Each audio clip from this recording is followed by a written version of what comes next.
I just keep hearing repeal, replace, repeal, replace. Well, we're starting that process, and we're starting it in a very positive manner.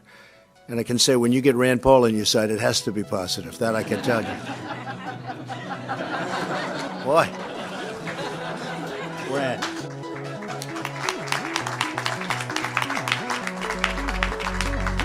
I was just saying, as he's getting up and saying all these wonderful things about what we're going to be announcing, I said, boy, that's pretty unusual. I'm very impressed.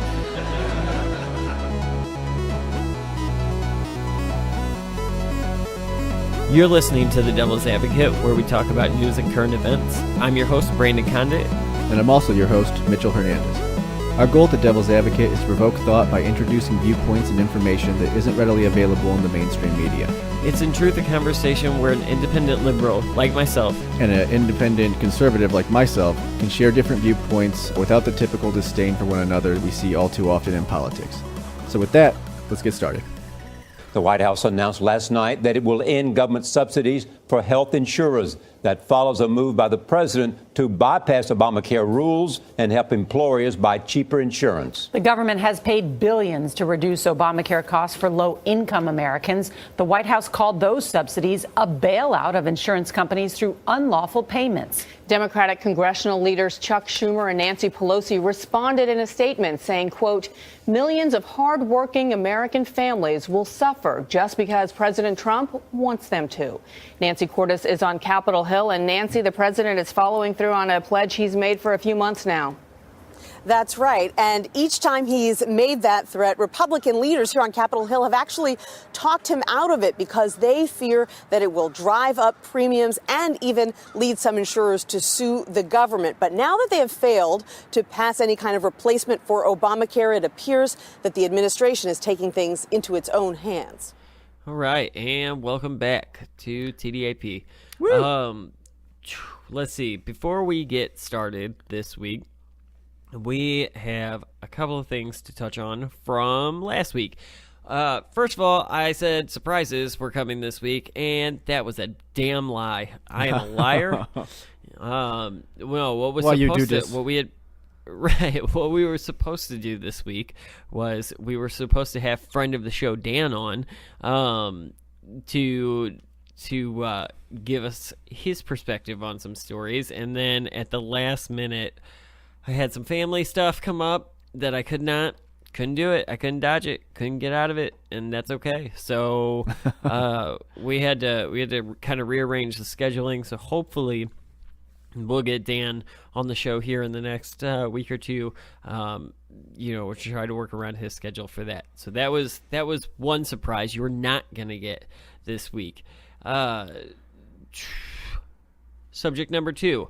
We talked about. I had mentioned the Jason Stockley verdict and the protest and whatever briefly last week at the end of the show. And as you probably remember from a few episodes ago, Mitch and I and Frank discussed, the fact that we thought that, protests or whatever, but like there's a right and wrong way to do it. And one thing that we all agreed on when Frank and I were down there was that we didn't see any literature getting passed around. So I had talked about, well, let's write up a petition. What we thought would be not such a bad idea would be the idea of having an independent counsel in St. Louis had been floated around.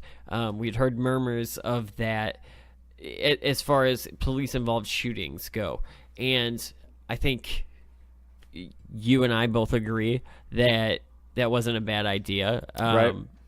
It definitely I thought that at least it's a step in a better direction. Productive step. Right. Like give the community at least an opportunity to have some faith in the justice system.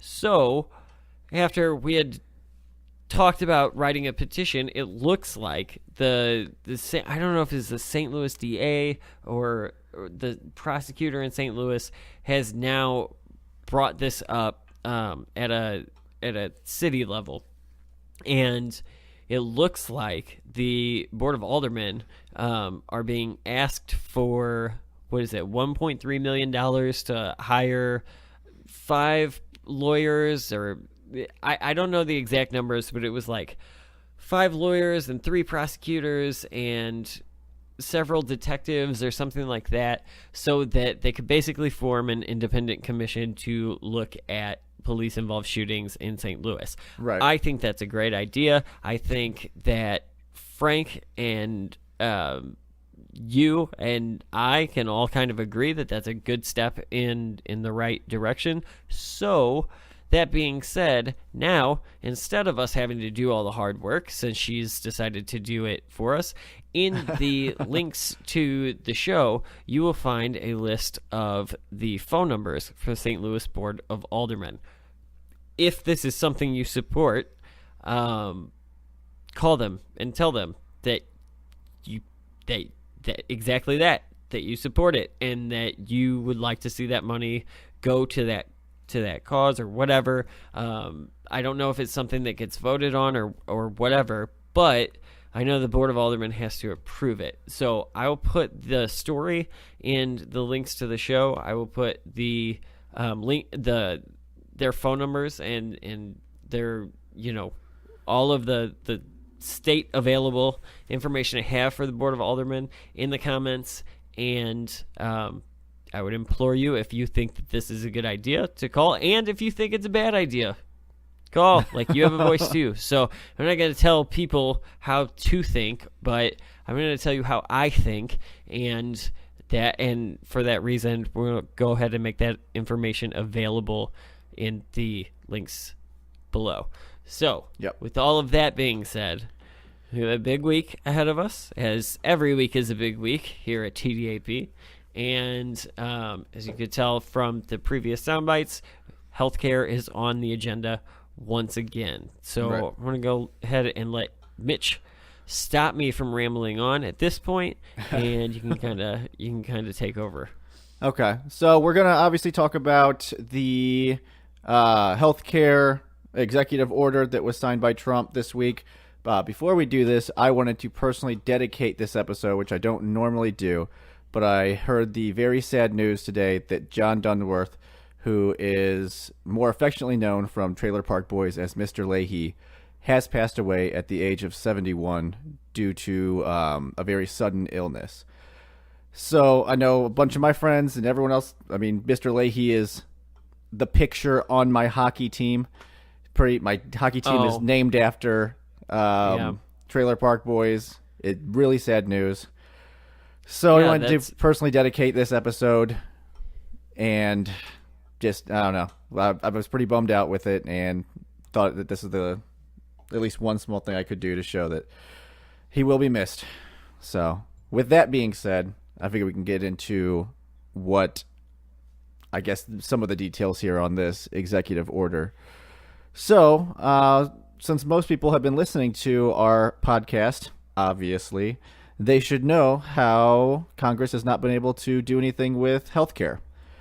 Donald Trump. They should also know that it comes out late on like a weekly basis, so don't expect anything different this week, guys.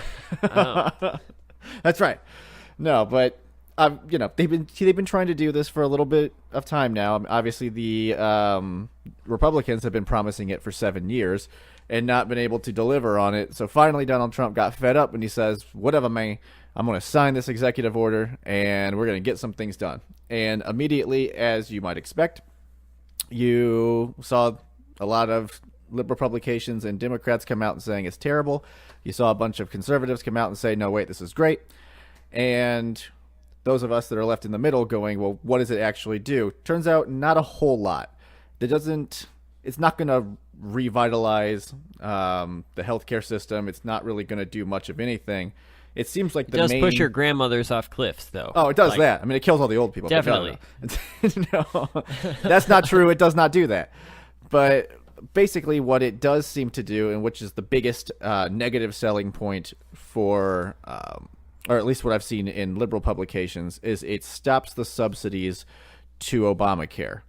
Looks like, at least according to the New York Times, they're saying that the subsidies were expected to total $9 billion in the coming year and nearly $100 billion in the coming decade. So, in quotes, the White House said, the government cannot lawfully make the cost-sharing reduction payments. It also concluded that Congress needs to repeal and replace the disastrous Obamacare law and provide real relief for the American people. We've heard them say that before. So the White House's argument for getting rid of these subsidies was basically it never went through the appropriations. This is something that we look at Obamacare. I think it's pretty conclusive. But you're not buying that. What? You're not buying that that's the reason for getting rid of these subsidies. Like, that's fine. That's Well, the legal reason. And Yeah, that's the legal reason. like, We can talk about the that's- political reason, but I do understand the legal, I'm doing air quotes here, the legal reason that no, it didn't go through appropriations. Now, there's other things that don't go through appropriations that we don't care about. Now, $100 billion over 10 years is a lot of money. Because basically, what that reasoning, from my perspective at least, is what Donald Trump's lawyer said. So, Yeah. Well, he had to that, find like, a lawful way. that's all to nice do and good. something. But let's say why the subsidies really ended, because Donald Trump is on a mission to erase Barack Obama's legacy, and well, that done. Got anything else? I'm done. Nope. I mean, that's enough. So I guess, you could say that, and that's fine. It's not like he isn't trying to do that, but I think it's not summed up quite so neatly as that, millisecond soundbite. So I think that that's definitely a reason he wants to get rid of a lot of things that Obama did, and I would support him in that decision, this being one of them. But again, it does come down to, does it work within the confines of the law? And yeah, it does. It looks like this wasn't something that the president, being Obama, really should have done. It wasn't going through appropriations. Congress was the one who should have been doing this, and he's saying, all right, we're going to stop it and send it back to Congress. If you really like it, you'll need to pass it. Well, yeah, that kind of makes sense. I mean, again, I can't get too upset by it. Is it most of the time he's doing things like that on things I don't totally agree with. This is what I kind of do. Like, we all know that Obamacare isn't working. It's like the guy who's drowning and he's already under the water, and you toss a life, and you just keep tossing life jackets out there, and you're paying all this money for life jackets. It's like, dude, he's dead. He's not coming back up. it's I don't know. I understand what you're saying when you say Obamacare isn't working. I've said it on the show many times. I've taken that. But we have to both admit that it is working for some people. And well, okay, we can say it's working for some people, but again, it has to go to numbers it's of working who's for helping. Right, it's working for sick, poor people. So if it stops working for those people, then that won't be good. I don't know. That's a hard sell. So yeah, it is. I mean, again, it comes down to, do we go down with the ship? The ship is sinking. Do we just kind of go down with it with everyone, make everything worse for everyone, or do we load up as many lifeboats as we can? And obviously, I'm for that option. I think that everything. But are we loading up lifeboats of rich people? And that would be a bit extreme. Upper middle class people, or are these across the board benefits? They're across the board benefits to anyone who wants to use them. So basically, that's just one thing that it does is the subsidies. But that's the one that most people, or at least most liberal publications, have focused on. The ones that more conservative publications have focused on, but in my opinion, not enough. They're not really doing a good job of selling this. I know they don't have to because it's an executive order. It's already done. But there are some good points to this. One of them being, and this is coming from CNN Money, is that it lets more businesses join together to buy coverage. So basically, it says that the department to study, or Trump is directing the Labor Department to study how to make easier for small businesses and possible individuals to collectively buy health insurance through associative health plans. Small employers may expand their ability to group coverage across state lines, providing them with a broader range of policies at lower rates. So that's good for small businesses. So I work for a big business that allows me to have pretty good insurance. But the problem with under Obama, this isn't really a problem. It's just something we need to solve. He made it so that most smaller businesses now have to provide health insurance, and we clap and say that's a good thing. But it costs money, and since 9 out of 10 small businesses already go under, it's an extra burden that could cause places to go under. And obviously, if the business goes under, they're not employing all the employees that you're saying, you want to have good health insurance, so they lose it anyway. You want to keep small businesses around. So this is just another thing there that should create more competition. Obviously, I say it a lot. Obviously, competition is good. If you pick up an economics book, it's going to say, hey. So I'll buy that. I'll buy that argument. Absolutely about how much about. The coverage hasn't gone through yet. You can't afford it. Here's what I'm saying though. So I agree that's an error with Obamacare that with small businesses, and I do buy into that is the effect of something like that. But then there has to be a way to make insurance accessible to the individual outside of the business, right? Exactly. Because that is the necessity. It doesn't matter who it doesn't matter who provides it. People need it. Period. Yeah, absolutely. And like I said, right now they still have to offer something.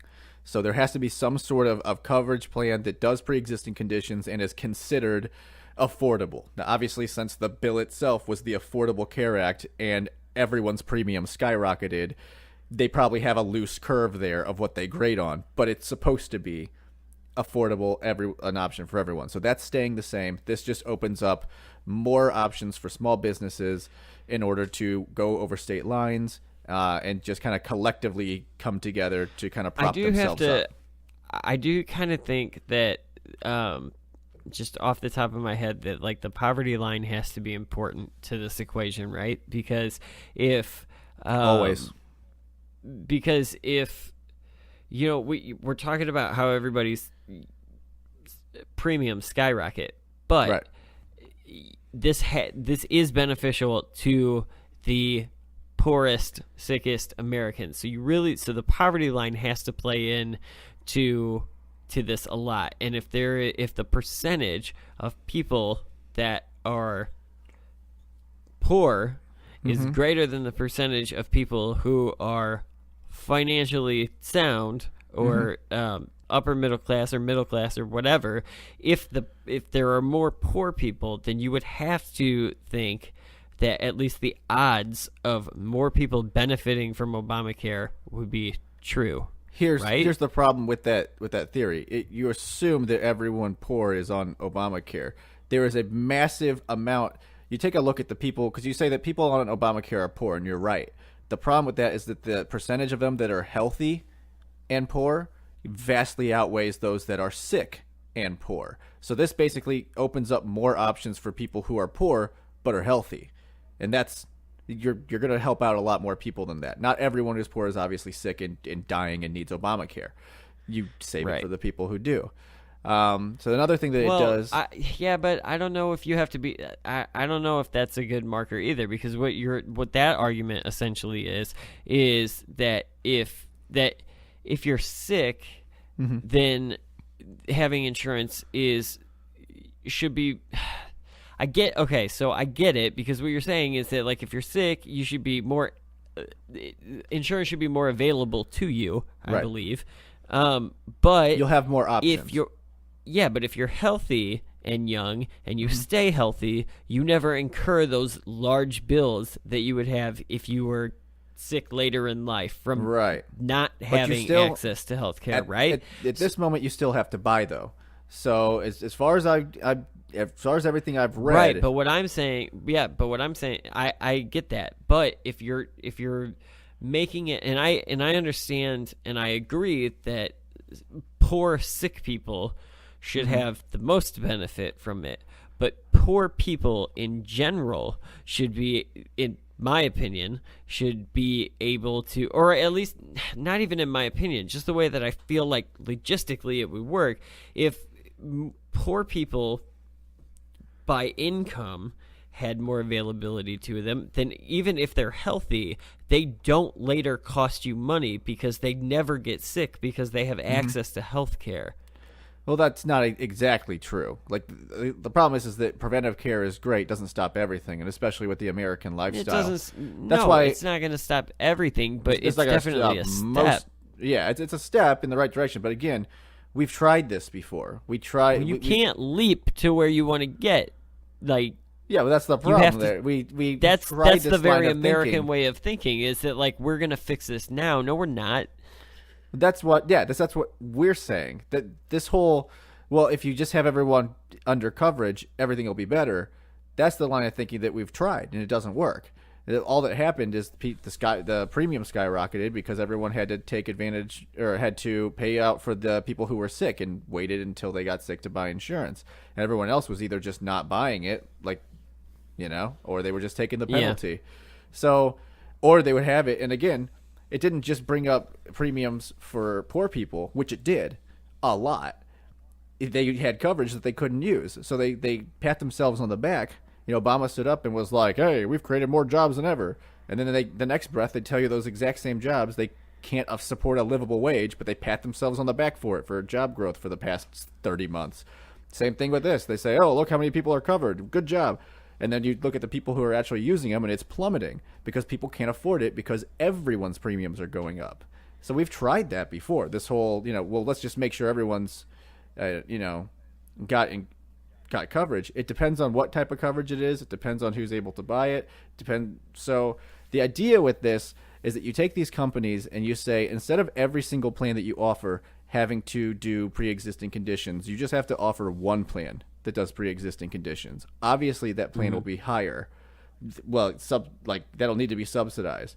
But the rest of the plans will take care of themselves. So those premiums can be lowered. More people will buy it because now they can, or more people can afford it and use it because they can. Because I know people who are covered and they say, I still can't go to the doctor because I can't afford the bill. It's only going to cover 40%. But in this scenario, don't you think you're creating a situation where the government doesn't necessarily subsidize said plan, and even if they do, if the rate of that plan, the pre-existing condition plan, is so astronomical in comparison, then even if it's subsidized, it's still unaffordable. Right. In theory, not necessarily, but in theory. The idea is not to have the government subsidize anything. What you're subsidizing is you're taking, or it's more capital allocation. It's just the company itself going, now we're so much more profitable. We're offering 8 plans, and instead of having to do pre-existing for all of them and everything's convoluted and we have to raise premiums on everything. Yeah, but what I'm saying is there are people that are going to now need the pre-existing conditions. They're going to be forced into that. And if the cost of plan A through D is, we'll just use bullshit numbers here, $5,000, and plan E is $20,000, and that is where you have to go with pre-existing conditions, then that is you can't do that. Yeah, like, listen, because this is how it's supposed to work. Again, right now you have to raise rates on all of the plans. If you just go to one with pre-existing condition, you funnel the sick and the poor, the pre-existing, all into that plan. Well, now you're able to sell these plans to everyone else. That brings in more money because more people are buying them. Now you can use that money and shift it over to take care of the cost because there's not as many sick people as we think there are. And it offsets. And this is how car insurance works. You pull a lot of people's money in that aren't getting into accidents because they have to buy it. And then you can offset the people who legitimately got rear-ended and you have to pay out because guess what? They're paying you for that. So that's the idea. The problem is this: when you spread that pain across 8 different plans and then you make it so no one can buy, people have to pull out. That's why you see all the insurance companies leaving. It's not because they're like, well, you know what? I've just decided I hate poor people. No, they're not making any money. So they can't cover the cost of these plans, and so they have to pull out. And again, we see it every couple of months. We see premiums for Obamacare set to increase by 200%, 300%, whatever it is. And it's not sustainable. And for whatever reason, Bernie Sanders and those people will be like, oh, it is, just don't worry about it. It's like, guys, we've seen the writing on the wall. It clearly isn't. We've tried this. It doesn't work. We need to have competition. We need to drive premiums lower, and that's how you're going to do it. Because like I said, even me in my situation and things like that, where I've had to look at things and go, I don't know if I can cover it. I have insurance, but it's only going to pay 40%. I don't know if I could do any better, as opposed to if I was going to go a different plan, maybe one that's more, there's one in Illinois that says, hey, this is exactly what we cover, and it's the one thing that I need, and then I don't have to pay as much. Yeah, so competition's good. You want competition. You want to have as much out there available as possible, and this kind of allows that to happen, or at least for that part. So then the other thing it does is it extends short-term coverage policies. So this is something that used to be, before Obamacare came, this was the law of the land. It says they were originally designed to insure people for several months while they are in between jobs or going through other life transitions. Some plans provided coverage for up to a year. The Obama administration last year limited the duration to 90 days. These plans may have lower rates, but they are typically provide less comprehensive coverage. So again, it's kind of that just see me through to the next, I'm going through a job, so I'm going to just get this bare bones insurance just in case something happens. It's almost like liability insurance for a car. It's not really going to cover anything, but it's not your fault if you get hit or something like that. So, but it said it would exclude those with pre-existing conditions. So this is something that, again, was going on. The Obama administration didn't like that it didn't cover pre-existing conditions and tried to limit it. So this executive order allows that to go back up to a year if you want it. So you have to be looking for it. Let's see here. Here's the other thing that they say is that it expands employers' ability to give workers cash to buy coverage elsewhere. So this is a big thing because right now, obviously, that's the big way that we have health insurance in our system. It's provided from our jobs. That's why they say get a good job. That's how you get all these different benefits. There's another way that it kind of, where they're called HRAs, where they reimburse workers for kind of a wider array of expenses, which also include premiums. So the healthcare reform bill pretty much barred all the uses of those on the individual market. This would take it back. So is it going to fix everything? No. You're going to need to have you're going to need to have Congress to do that. But I think that this I think executive order is a decent step. I don't think it's terrible like, all the media has been saying it's been. But what do you think to finish up, or at least flip it to the other aspect? What do you think the political outcome of it is? Because it has the potential everything has a political either outcome. way. Yeah. Again, I think it's going to come down to it. I think the conservatives are going to like it. We're still a year away from any type of elections, so there's going to be a lot of time to talk about it. So. But by him doing this, you say he's tossed it to Congress. So now what does Congress do? They're not doing anything. No.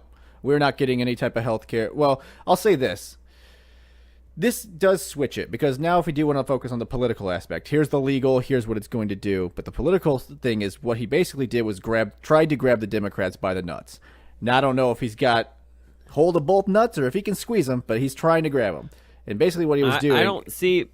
I think I agree that that's what he's trying to do, but I don't see. I don't know if he's got him. It's both sides, though. That's the problem. He's trying to grab the Democrats by the dick, but the problem with that is the fact that the Republicans are just as much to blame here as Democrats. They've had their opportunity. I wouldn't say they're just as much. They dropped the ball, absolutely. They didn't put a flaming ball on your nutsack and told you it was lovely. So they didn't do quite as much. But they instead of actually right, they failed to remove the flaming thing from your ball sack. They were like, we're going to get there eventually. Man, at least, we always talk about how Congress hasn't worked for X amount of years. That started with that Congress, with those guys not doing anything. So it's fine 111th. that they didn't pass a shit bill like the Democrats did, but guess what? At least the Democrats legislated.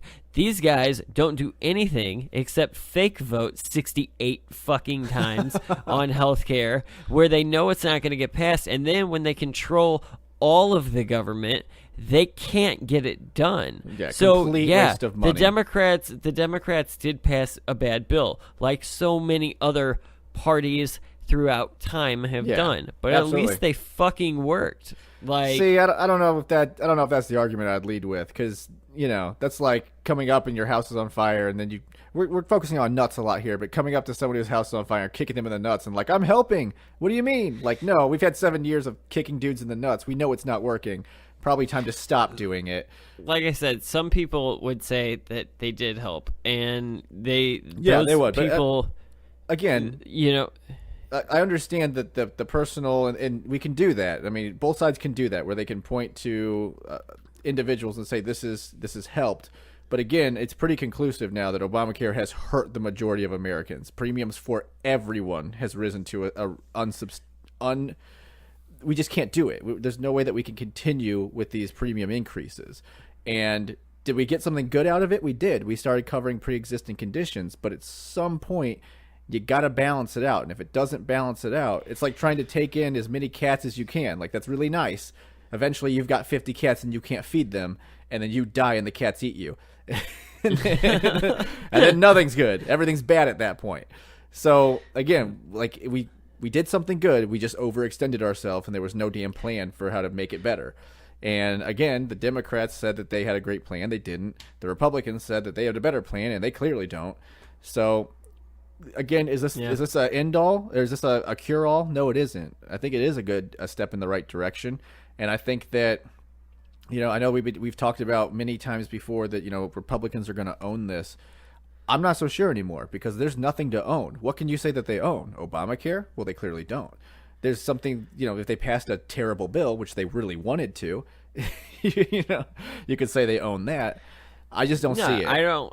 No, they don't own Obamacare, that's for sure, but they will own. Well, that's what we got. They will own whatever hurt comes from. I don't see it that way, man. Subsidies. I mean, what? The Democrats don't get any of the blame for all the hurt for the past 7 years? I mean, people were pretty upset about this for a while. But no, what I'm talking about is the people who are currently benefiting. The people who are currently benefiting from Obamacare when this ends are only going to look at the guy who signed the paper. They're not going to look back at the 10-year history of this bullshit. So yeah. Well, I guess, and then you can't fault anyone for doing anything else. I mean, obviously, we're going to vote for our best interest. That's the whole reason for voting. You're supposed to vote for your own interest. So again, I just don't see that those remains people, to be seen is how many of them there are. Yeah, and again, we had this discussion earlier. Like, if you say 6 million people are on Obamacare, which I think it's like 9 million or something, actually, or even higher. I can't remember what the exact number is, but there's at least tens of millions of people on Obamacare.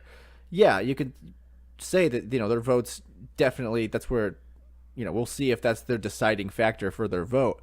But I don't think that they're all going to go one way or the other. I don't think that that's the deciding factor for all of them. They might have other options. No, I don't think it is. I don't think it is for all of them. But I think that when you take somebody's doctor away from them, that's a pretty big reason to vote away. Yeah, but that's what they did. Obama said you can keep your doctor, and then he lied to everyone, and then 300 million Americans lost their doctor. So, I mean, if you're trying to stack 300 million against 10 million, I'd say, you have a point, but it's not on the right side. This is the side that outweighs it.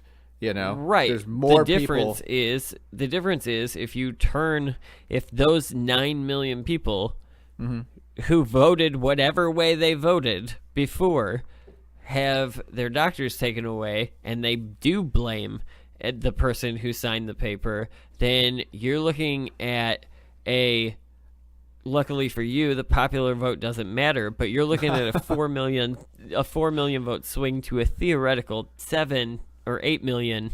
Now your electoral college is shit. So yeah, again, we're dealing in a world of hypotheticals here. We're just swimming through all these huge hypotheticals. Like, yeah.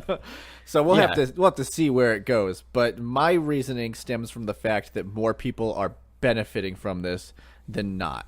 Now, I haven't taken into – there's no way to really take into account the feel-good aspect of the Democratic Party. The people that say, well, I'm voting this way because it's the right thing to do, regardless if it actually is, but they're being told it is.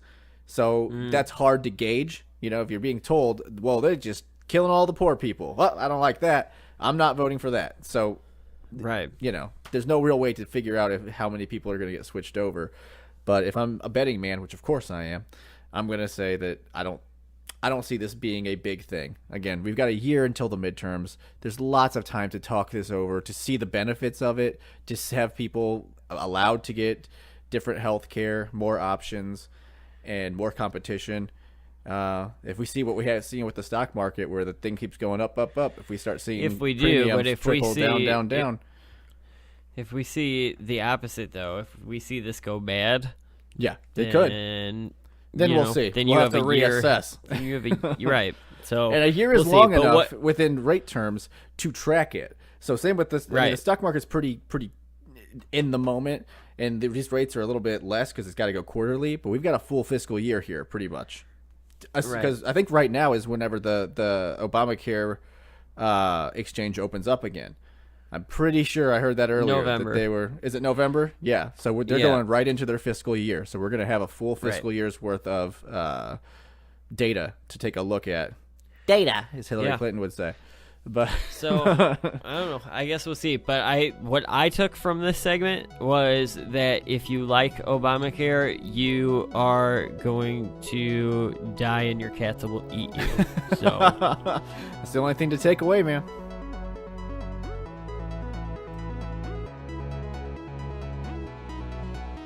I'm telling you right now. What do we have to do here? Nothing. I'm going to take a shower. You sit there and have a drink. Water. I don't drink. Can I stay on the bar? No, you must come here now. No. Please. No, I don't want to. I'm not doing anything with you. I can't. I Now you're embarrassing me. I'm sorry. I No, cannot. come here. No, yesterday was a kind of aggressive for me. I need to know a person to I be won't touched. do a thing. I don't want. Please, I swear I won't. Just sit with me. Don't embarrass me in the hotel. I'm here all the time. I Sit know, with me. but I I don't promise. want to. Please sit there. Please. 1 minute. No, I I ask can't. you. Go to the bathroom. Please, I don't want to do something I don't want Go to. to the bathroom. Come here. Listen to me. I want to go downstairs. I'm not going to do anything. You'll never see me again after this. Okay? That's it. If you embarrass me in this hotel, I'm not stay. embarrassing you. It's just that I don't feel comfortable. I mean, don't have to fight with me in the hall. not mine. Please, I'm not going to do anything. I swear, my children. Please come in. On everything. I'm a famous guy. I'm feeling very uncomfortable right Please now. come in now. And 1 minute. And if you want to leave, when the guy comes with my Why jacket, you can yesterday go. you touched my breast? Oh, please, I'm sorry. Just come on. I'm used to that. Come on. Are you used to that? Yes, come in. Because No, but I'm not used to I that. won't do it again. Come on. Sit here. Sit here for a minute, please. No, I don't want to. If you do this now, you will embarrass me. No. Never call me again. Okay? I'm sorry. I promise you I won't do anything. I know, but yesterday was too The much guy's for coming. me. I will never do another thing to you. 5 minutes. Don't ruin your friendship with me for 5 minutes. I know, but it's kind of like, it's too much for me. I can't. Please, you're making a big scene here. No, Please. but I want to leave. Okay, fine. Thank you. Meanwhile, CBS News has learned that just hours before he was fired by his own company, Harvey Weinstein sent a letter asking other Hollywood executives to support him. In that letter, he wrote, quote, "I am desperate for your help." Good morning. President Trump will sanction Iran's Revolutionary Guard, and then he will say the nuclear deal is no longer in America's best interest. His national security advisors have scrambled to stop him from tearing up that deal, and today he'll ask Congress and the Secretary of State to fix it. It's a high-stakes gamble, and it's aimed at unraveling President Obama's signature foreign policy achievement. NFL Commissioner Roger Goodell is a frequent target of criticism on social media. But one Twitter user under the name Jones Smith with the handle of @4argument existed solely to defend the commissioner, taking aim at his critics with tweets like this one. Responding to an article about the NFL's response to President Trump's attacks, criticizing the reporters involved, reads like press release from Players Union. You can do better reporting. Another tweet scolded a columnist for posting this picture of the commissioner saying, Roger Goodell with 3 guys who will be disowned by their families tomorrow. The Twitter user fired back, "Why is everyone so immature, including you?" But this morning, in a surprise twist, the Wall Street Journal says the author of those tweets, Goodell's wife, Jane Skinner Goodell, a former Fox News anchor.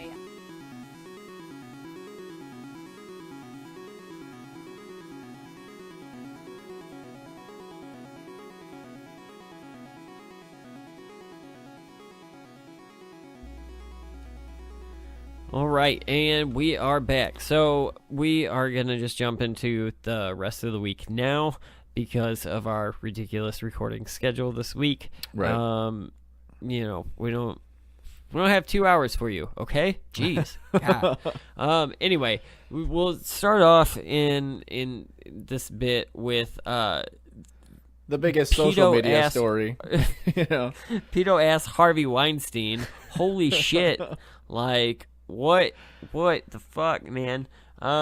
Pretty intense. Yeah, unbelievable. Gross and disgusting. And what the fuck? Like, everybody knew? Everybody fucking knew? It certainly seems as though everybody knew. But let's pretend that people don't know and fill them in here. So, for people who don't know, Harvey Weinstein is a major Hollywood mogul. Obviously, his name is for the Weinstein Company, which produced quite a few good movies. Good Will Hunting.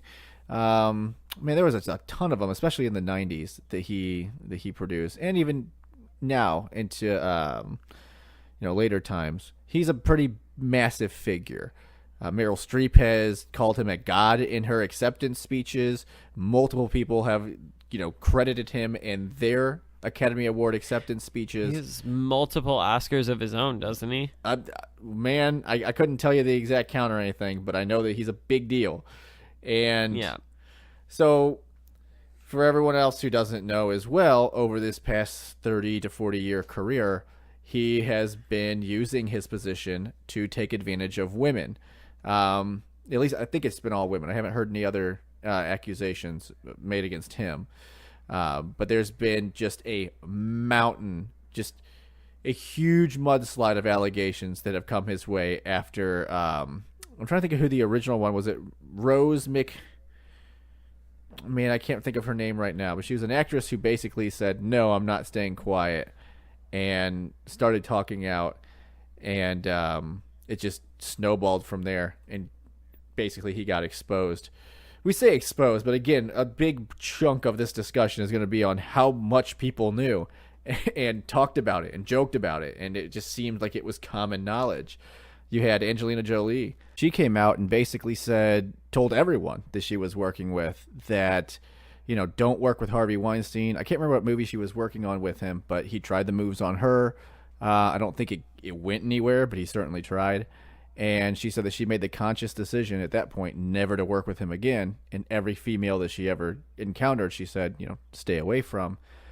And she's not the only one to say that. There's a ton of actresses who said the same thing. We all knew there was a kind of a network of women that would say, don't do it. Again, you would see a lot of women still do it because they wanted to move up in their career. It was usually a lot of young actresses just starting out, and then, it's holy shit, it's Harvey Weinstein, And unfortunately, most of the stories go the same way, where he tells them to come up to... He's got all his enablers, all the people who work for him, his agents and things like that, who would set this up. And so then, the girl would show up and she would be escorted to his room where he's sitting there in his bathrobe or naked or something. And, you hear the same story, that they felt, they didn't like what they were seeing, but at the same time, it was kind of their boss. They wanted to get the and part. And who would, honestly? Like, yeah. Dude is probably the ugliest man on planet, dude. Like, that guy is... He's like a greasy walrus. Like, what the fuck? Yeah. For anyone who watches Futurama, there's a hilarious episode where Bender becomes a really fat seal, or like a manatee or something, and that's what he looks like. It's just terrible. Everything about it's bad. and I think one of the women even said that. Have you seen that picture? Sorry, I know I'm being fucking trivial and horrible right now, but this is the rest of the week, so I'm allowed to. Right. There's the picture they keep showing in the media of him standing next to Michael Moore, and together on stage. That's like one of the most repulsive things they've ever. Right. That's a hard thing to do to fit that much repulsion onto one stage. Right. And Michael Moore himself looks like a wax figure that was left too close to the oven. So they're both just kind of like melting in their own disgustingness. Like, ugh. No, we're not judgmental though. But no. Michael Moore, I thought Michael Moore played Fat Bastard in Austin Powers. He certainly could have. But yeah, again, there's a shit ton of those pictures where this man was idolized. And I mean, again, you can't say it enough about Meryl Streep calling him a god. They really thought that he. Now, I believe her whenever she says that she didn't know anything about it. I know that a lot of people have said, how could you? I think she is right when she says that maybe not everybody knew. She claimed that he never did anything with her, and it does seem like his thing was to go after younger actresses. She's obviously been around the business a lot longer, so I don't know if she knew. And at least me personally, I'm willing to give her the benefit of the doubt. Other people and I don't like Meryl Streep. I'm sure me and you have had many conversations about her, and and I think we've even had a few here. But I think that. But I don't know that the age thing goes so much into it for me, like her age, because he's been around for just as long as she has. Yeah, he has. She would have been young when he was doing this in the 70s. So yeah, and that was his excuse too. Whenever he got caught, he was just like, "Well, I grew up in the 60s." He tried to make himself the victim, like, "Oh, poor boo-hoo, you fuck off, man." And then, so basically, as this was coming and the wheels were churning, it was obvious that something was going down. He did a desperate last-minute plea to the Academy, to the board of the Weinstein Company, and said, "Let me take a leave of absence. I can come back from this." No, you fucking can't. There is no way in shit you are coming back from this. Absolutely not. Like, I don't know if he shouldn't. No, and he shouldn't come back. No, F he this shouldn't. guy, man. Like, no. When they were, wow, what did they say? And I'm gonna get in so much trouble for this, but his daughter said that that he was on like suicide watch. It was like, okay, that's a good candidate, right? Like, right. All things considered, I've heard worse news this week. Right. So I don't know. Just like what a scumbag. And all of the people that knew, now not the victims, because I think people should be very careful to be like, why did these women not? Because I've heard that a few times this week, and it's like, you typically hear that. You got to put yourself in that position. Like, I don't know. That would never ever be. I don't like that argument. There's a multitude of reasons why someone would keep silent about. But why would everybody else that knew? Like, why would you said Seth MacFarlane made a joke. Like, why would those people? Why did those people not come out? The people that knew about it that weren't directly affected. But I mean, I guess I think it's the content. I'm playing devil's advocate here. Like, if we see this in the NFL, it's not like, I mean, everyone wants to look and say, this liberals, guy has money, right? Like, that guy, that's why he's in Hollywood. So, like, he could really make or break any career. He could. Theoretically. Yeah, absolutely. And also, he's putting out good content, which can't be overlooked. Because, again, whenever she said, Harvey Weinstein's a god, she's not wrong when she's describing that aspect of him. The man was cinematically brilliant. Absolutely. Yeah. You can't take that away from someone. I mean, I know that, but again, that's why whenever I see a lot of liberals are they don't really want to ignore this. They're giving it its due. But I think conservatives are making too much when it comes to political lines. We should obviously make a big deal about the story itself, but to look at it and say, "Oh, look, it's liberals. It's all of them. They all knew. They're all terrible. Everything's bad." They completely forget everything that happens in the NFL. Now, I know it's not all conservative in the NFL, but still, Ray Rice comes in and punches his girlfriend in the face, but he's good. Baltimore Ravens need him, so let's just go ahead and keep it. Adrian Peterson can beat his kid with a switch, but he's good. How many times have we seen this in politics? We see people cheat on people all the time. That tends to hold. Clinton did it. Yeah, it tends to usually exact a little bit dearer of a penalty in politics, but we have seen people shrug it off. But right, and that's what. Yeah, I mean, I'm not talking about like Congress, though. We're talking about people, because we're saying, like, here's what the conservative media is saying about liberals, and here's what these people are saying about those people. Like, it really comes down to like the general public. And I think a lot of times if you're the guy that's hearing a woman a day come out during the Trump campaign and make allegations, there were a lot of people that before giving that a thought had already determined that he was innocent. And on the flip side, there were a lot of people who before even hearing a thought or having a thought determine that he was guilty of rape or whatever. Like, right. People kind of do this, and it's not just with these current politicians. I mean, we see it all through time. So I don't know. It's just the way it's been. I think that I'm kind of torn when it comes to this. Whenever people say like, well, if people knew for 30 years, why didn't they do anything and all of that? Like, and I get it, because there are people who Matt Damon and Russell Crowe came whenever to, I believe it was the New York Times, and said, because the New York Times was going to run a story, and I can't remember the name of the woman, but she's really big into the story right now, because she came out and basically corroborated everything and said, no, we were good to go. Like, we were set. We had this whole thing, this whole story, and then Russell Crowe and Matt Damon came and said, personally vouched for Harvey Weinstein, and told us, like, no, we know this guy that was this whole angle in the story. And she was like, well, of course, it's the Times. They're going to let me run the story. But Harvey Weinstein donated so much money to the Times, and they killed the story. So, I mean, the dude was just connected. I mean, even whenever you think, He literally has in his contract, like, he got fired from the Weinstein Company, right? Or whatever it's called. They just let him go, yeah.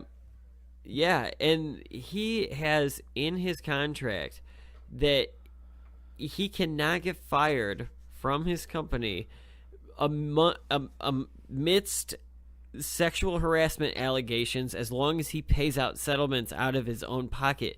He literally so first of all, now I'm hoping that he's smart enough not to try to invoke that legal grounds to take his job back. Give it 2 or 3 years dumb. And he might try it. I mean, people tend to get he should never, ever, ever see another camera ever for the rest of ever. No, there's enough good content out there, buddy. We don't need you. You go do your own thing. See you later. Right.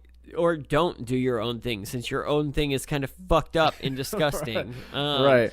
But the I just think that I don't know, man. This is fucking nuts. Yeah.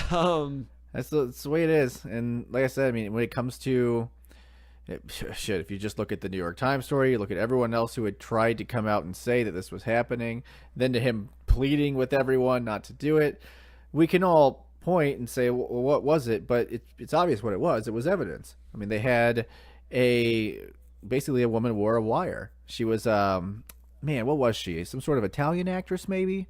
Something like that. I know she had I can't remember. She had a very thick accent in the video, but basically she said that, she walked up, he started grabbing her breast, and she didn't like it. And so then she confronted him. She went to the authorities. She wore a wire.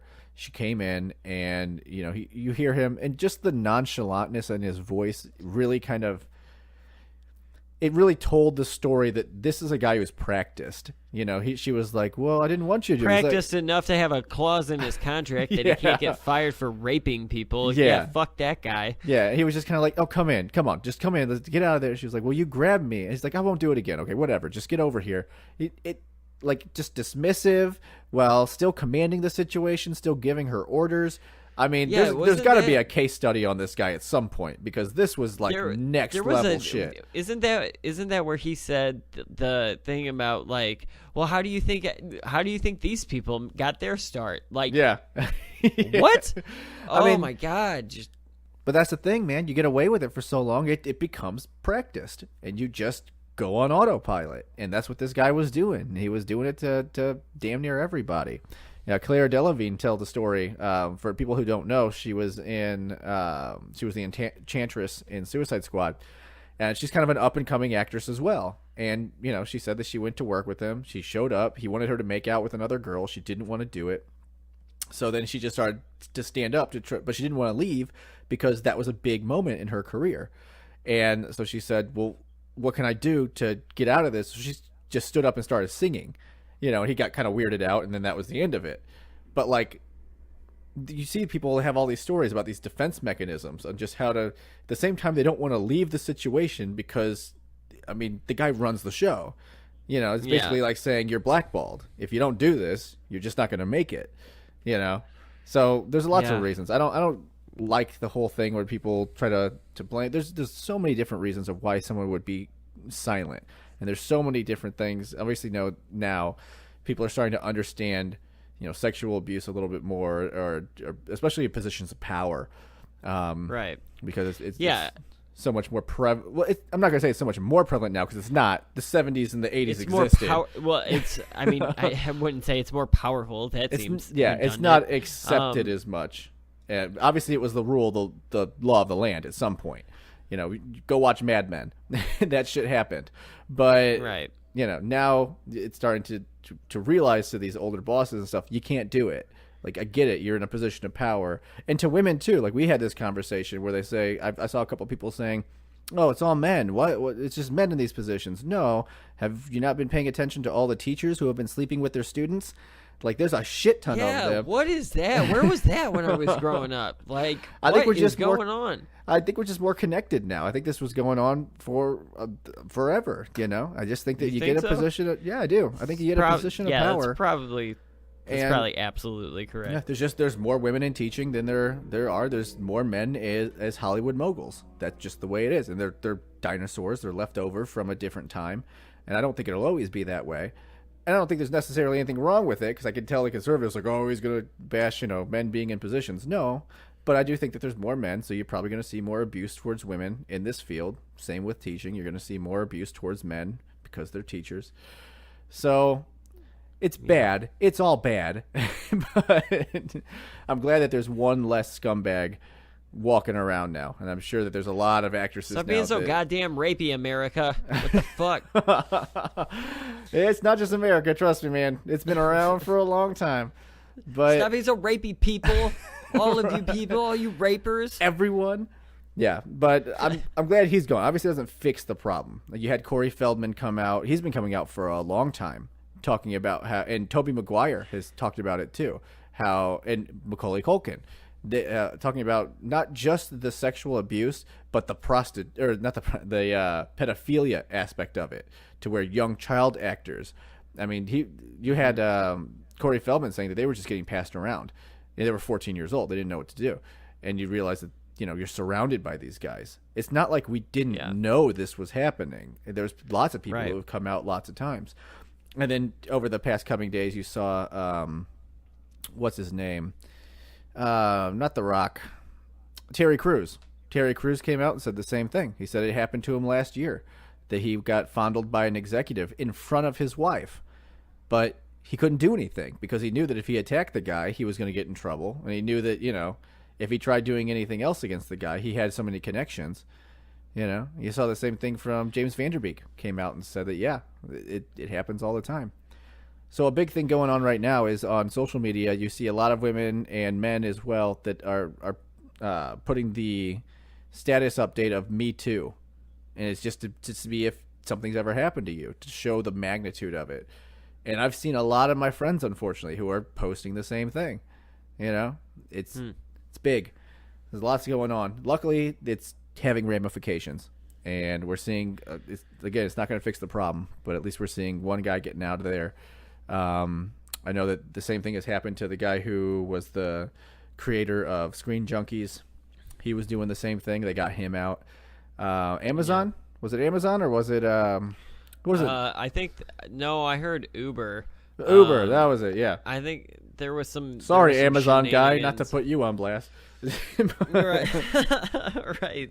He's like, what the fuck? I'm almost positive. I'll have to look it up, and I'll look it up and I'll put it in the comments. But yeah, I'm pretty sure that I read that it was Uber guys that were having and I don't know, I'm sure that this does fall into sexual harassment because I don't know that office orgies are common practice, but that they were doing that, and a bunch of them were forced to resign, and it was really weird. And then after, the story got even weirder because months after the main guy, the founder, had resigned or whatever, the company wanted him back, and it was it was almost like, we want the fun guy back. Remember when we used to have orgies on Fridays? Right. Someone watched Wolf of Wall Street and was like, get him back. Right. I don't totally know what that whole. I don't remember every detail of that story. I'll find it. But I know the guys at Lyft loved it because they're like, watch these guys fuck up, and we're just gonna take over this whole market right now. So, But anyway, yeah. I think Yeah, we've basically summed it up. I mean, raping, bad, don't do it. And for everyone else, too, if they, anyone who feels that way, come out. There's never been a better time to come out and say, hey, this is happening, because people are Right. actually listening now. And I think we're going to see some positive things and some actual progress. The progressive side of me is cheering, because I do think we're going to see actual progress coming out of this. Hashtag don't be a raper. For real. For serious. Right. Hashtag duh. So, anyway. All right. Moving along into another one. I'll let you... Another one. I'm just gonna let you run this whole show today. So give me some Iran deal, which we've talked about for the last 3 episodes, kind of. Yeah. And again, I don't have much on it really. I mean, obviously we should probably touch on it because it happened. Donald Trump had been kind of hinting for weeks, that he was, it's coming up, that Iran deal. Maybe we continue it, maybe we don't. So the big news is that we're continuing it, but he's really not happy with it. So he didn't. He didn't, as far as I could tell, and I didn't delve deeply into it, so correct me if I'm wrong, but he basically came out and said that he wouldn't sanction it, or he wouldn't recertify it, or whatever it is. But then Rex Tillerson came out and was like, there's no change. And like, the president's really upset and so am I, but there's no change. Thanks to last week and your dumbass, every time I see Rex Tillerson, all I hear is, I look bored and stoned at the same time. Somebody help me. I'm in prison. Right. No, that dude seriously just looks like he's just going through the motions. Like, I've never seen someone who at least appears to hate his life quite so much as Rex Tillerson. He looks like Herman Munster, doesn't he? A little bit. Yeah. Don't say that. It's right. It's that damn road, eh? Yeah, I don't know. I don't know. It doesn't look like anything's changing. I mean, obviously we can talk about, as we have before, that I don't think it's a great deal. I don't like it. Isn't anything to show that they weren't adhering to it. But again, there's a lot of fail-safes put in place by them to make it so you wouldn't be able to tell. I mean, it's the same thing. It's the same thing we saw with Saddam. Old Saddam, right? We were allowed to come in and look at places, but only certain places and only at certain times, right. And same. Well, just same like story. just like what's his name? That being said, Syria. Like, I understand why the world works the way it does, that, like, as far as those types of diplomatic relations go, but just, like, for a second, put yourself in Iran's shoes. I don't know. I think women can drive. Pick a country. Vladimir decides to come over here and is like, hey, Don, I need to check these military bases because I don't want you to have this. Like, we're not going to be kind of apprehensive. Yeah. I mean, obviously, we wouldn't do that. Like, we wouldn't be okay with that. I'm not defending anything that Iran stands for or anything like that. All I'm saying is that, like, it's easy to say, like, well, they won't let us look at their shit. But, like, they are a country. We are a different country across the world. That kind of makes a little sense. Right. So, no, I get it. Like I said, I understand why they want sovereignty and all of that. It's just kind of, at the same time, sit there and you go, no, we also haven't been saying we're going to bomb everybody for the past, 15 years or so. I mean, I'm pretty sure for, like, the last 10 months we have been, though. So yeah, you might have me on that one, because you certainly it's just the calm before the storm.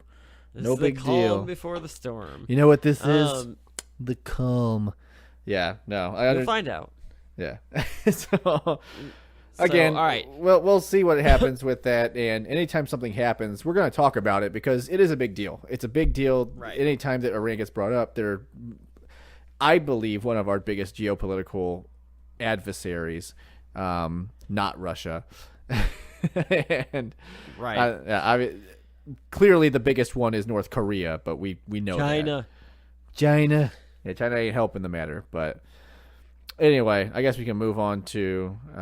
We will move on to one that I haven't told you about yet. So, because surprise. I saw you comment, I saw it. There's a surprise. Remember the surprise that I promised last week that I already determined we failed at delivering?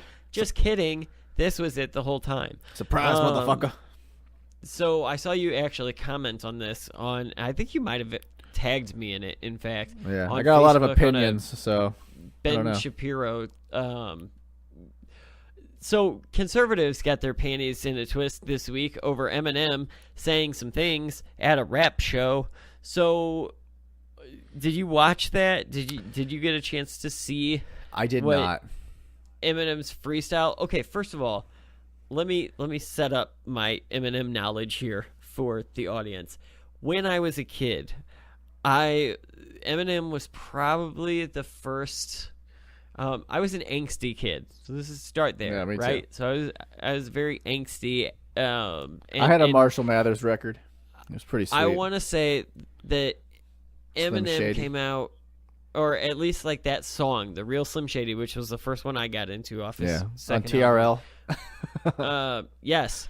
That came out, I was probably like 12 or 13 years old. And that transformed a good portion of my like 12 to like 16, 17-year-old self.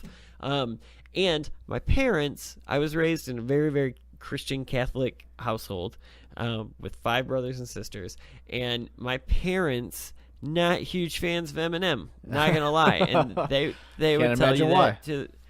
So I want to say that the Marshall Mathers LP is probably the album that I've purchased more times than probably all other music that I have ever purchased at all. Like, I have owned that CD probably upwards of 15 times. And every time that I owned it, my parents found wherever I hid it in my room, broke it into 1,000 pieces, and then like grounded me for like I was grounded for the majority of 12 to 17. That's theft, bro. So you got a strong case. So I know a little bit of Eminem history because I listened to Eminem a lot. I liked Eminem. I think that Eminem is a clever rapper for the way that for his style, right? This wasn't good. Like bummer. I watched this rap. It was a freestyle, so let's give him that. Like I would say that Trump's a dump. Orange is orange. I would say that when Eminem writes things, he is very clever. But when he freestyles, first of all, he's 43 years old, so it would be okay to not be rapping anymore. Right. Would be a bad thing. He hasn't been around for a long time. I know he's got a new album coming out, so I'm sure that this is part of it. That's why he was on BET in the first place. But I also think that over time, I felt anyway personally like Eminem's whole like flow and shtick and the whole thing got kind of stale. Like it didn't. You know how Eminem had a formula, right? So on every CD, he would have like the kitschy, real Slim Shady song, and then a bunch of like hip hop songs, rap songs, whatever. And he was really good at freestyling back in the day, and this wasn't good to me. And it was all about Donald Trump, and it was all about like Donald Trump not having the balls to fight me, and it was like, but did you ever challenge him to like? I don't remember a challenge being issued. I do the best rap battles. Bring it on, you fucking Mars bar. Go fuck yourself. Right. It was just so weird to watch it, and he was in like a parking garage, and there was a bunch of people standing around in the background that were like kind of nodding their head. No music going whatsoever. It was just him freestyling. And he like messed up once, and it was I just didn't. So see, I didn't watch it. Here's the thing: no, you didn't. But your point was the best point on the internet. What did you say? You're like, oh my god, a rapper using his free speech to express ideas. Yeah, who would have thought? Like, because of course, shut up. Every conservative publication that I subscribed to had freaked out. It was just like, oh my god, Eminem's doing this on the president. It's like he can fucking do it. It's called free speech. It's the thing that we keep talking And about over and over again. He's also known for doing shit like that. Eminem takes Who whatever is fucking cares? whatever's popular right now and says shit about it. He built his career off making fun of Christina Aguilera and Britney Spears. Right. Duh. Now, personally, I have Trump fatigue. Not Trump fatigue in the sense of I have Trump I don't fatigue. like what he's That's doing. for sure. I have liberal hate Trump fatigue, where again, like every time I get online, I also think it's the same I also three think you have insults. I think you have sense of humor fatigue too, because I think that Now, most people don't think I have a sense of humor fatigue. I think my sense of humor is pretty much intact. I just don't think it's funny. Like when I said, whenever I get online and I see the same thing, it's like Donald Trump went to the movies. I bet he bought his ticket with his small hands. It's like, that's not fucking funny. Right. You didn't make a joke. You're just recycling old shit. And then, you see Saturday Night Live and again, they did all this with Bill Clinton and everything else, I remember. But it just feels malicious when it comes to here. And it's just, overall, it's not funny. It's not clever.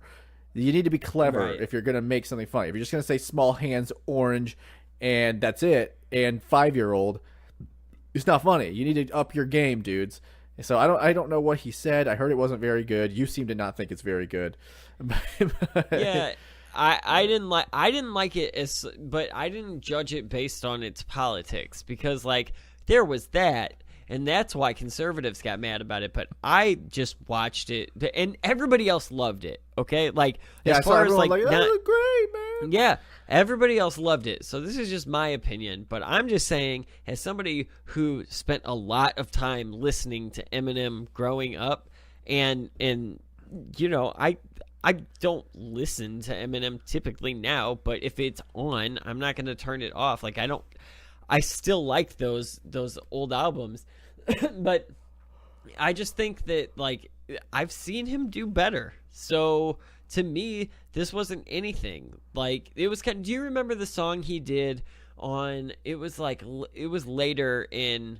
Before he went away for a while, and it was called Mosh, and it was about like George Bush and like 9/11. There was a music video on MTV when we were in high school and whatnot, and I like when that song came out, I was at a point, as a teenager, I kind of built my political identity off not liking George Bush and being opposed to his existence, which I think we all did down on since 17 and whatever. But this was like, this should have been my ballad. And I remember thinking at like 15 years old that like, you could have done that better. Yeah. Like, and that's how I felt. It's not like our political song that was full of wit and irony.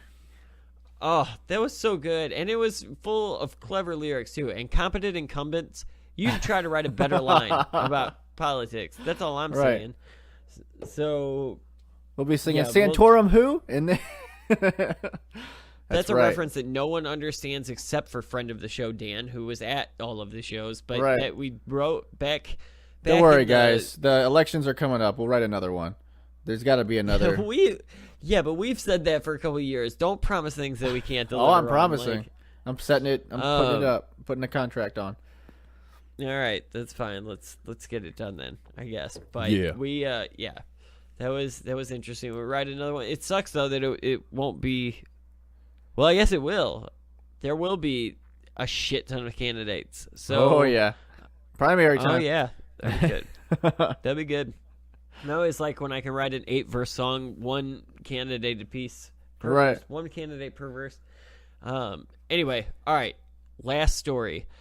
The NFL, which I'll never talk about again because F all of you people, had an awesome twist to whatever the NFL is these days. So Roger Goodell's wife came out and admitted this week to creating a false Twitter handle. I do know this story. And to defend Roger Goodell. So she was going around tweeting that, like, oh, give the guy a break. He's handling this situation fine. Leadership is tough, guys. And it's like, that's so awesome that A, she got caught, that B, she had to apologize for it, and C, what an awesome wife. Like, yeah, I'm going to say that. Like, if I'm actually- Roger Goodell, I'm like, hey, baby, you did a good fucking thing. Good on, unless he ordered her to do it or something absolutely. terrible like that. What's hilarious is that, like, it's a funny story, but it also, that reaction is the only reaction I've seen online. Every dude that I've seen online is like, damn, what an awesome wife. Like, she bailed him out. Like, that's Still, very cool. I can just see this relationship angle here where at the end of the day, Brownie Roger points, Goodell, he comes up and he's like, baby, I don't know what to do. I mean, we've got this image here of this guy just beating a child. I don't know what to do. You just do you, baby. You're going to do the right thing. Okay, I won't do anything. Good job. Good talk. Like, no. Right. Sorry to tell you, Mrs. Goodell, but your husband sucks, and he's made terrible decisions. And Yeah, he has. yeah, like literally, I can't think of any one good decision except for getting after Brady. But everyone hated him for that too. It's just I don't happen to like Tom Brady, and I think that when you're deflating your balls over there, you should get in trouble.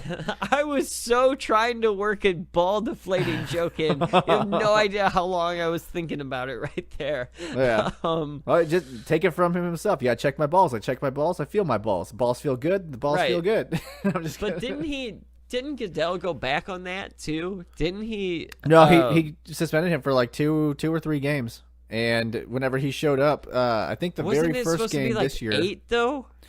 I think that was for a different charge, and then they reduced it or something. It was like a lesser charge. I can't I think remember that's exactly why people what are happened. pissed at him about the Brady thing, because Yeah. Brady was supposed to get more than a slap on the wrist, and he didn't. There's a lot of Brady supporters. Brady's huge. Like, people love the New England Patriots. I don't know why. I don't like him. But for whatever reason, a lot of people do. And I think the first opening game was at wherever their stadium is, the New England Stadium, and he got booed. Roger Goodell showed up, and the whole fucking crowd just booed him. No one likes Roger Goodell. He needs to get out of there. If it's penalizing people for having 9/11 memorial shoes, what? Like, how is that? You cover everything with pink because you're making money off it. They get like 90% of the profits that are supposed to go to breast cancer awareness. That's not an exact figure, so don't quote me on it. But it's a lot. But then you're finding dudes hundreds of thousands of dollars because they want to have 9/11 on their shoes. Right. Or you look at the concussion rules, everything.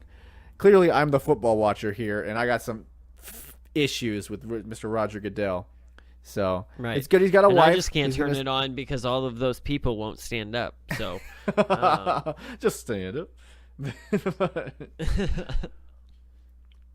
Did I say those people? You said the That's holy awesome. fuck. You're in trouble. I'm That's not awesome. associated with you. I guess that here's what's awesome about it is, like, I meant it in like the We know how mocking you white meant it. people way. I know, and I'm just digging this hole deeper. I'm just digging it deeper. Right. It's a Listen secret back to code. these other episodes. There are 30 other episodes to prove I'm not a damn racist. You It's secret freaking code. racists. Yeah. I don't know where else All to right. go from that point. Let's end it. Let's end it at racism. Yeah. Do you hear all this nonsense happening behind me? Like, I hear, I hear a uh, goofy noise. oh my god, there's so much happening. Apparently, I'm recording this on the freeway. Hopefully, none of it picked up, and this sentence doesn't make any sense. But there have been like multiple times where just like tons of noise has passed outside of my residence. And yeah, it's not been good. I have a feeling there's a lot of background noise on this episode. So Right. if not, then good. This was a bullshit way to finish. So with that, I guess we'll just call it for the week. We will we'll be back next week, hopefully with a guest. We'll have to try to figure out what our scheduling is, and then we'll obviously keep people up to date. Try to make it happen. Yes, for sure. So on that note, follow us on Facebook and Twitter at TDAP 2017. The links to the topics discussed are in the sources section in the description of the episode. New episodes are available on Google Play and iTunes. Said it backwards this time, switching it up on you. Normally on Tuesdays, but lately on like Wednesdays. So you know what? Just look for it. Just subscribe, and you'll always have it early. So that's the dealio. And on that note, here it is as always, your alternative fact of the week. Thanks. Miami congressional candidate Bettina Rodriguez Aguilar claims that when she was a kid, big blonde aliens visited her and communicated with her telepathically several times.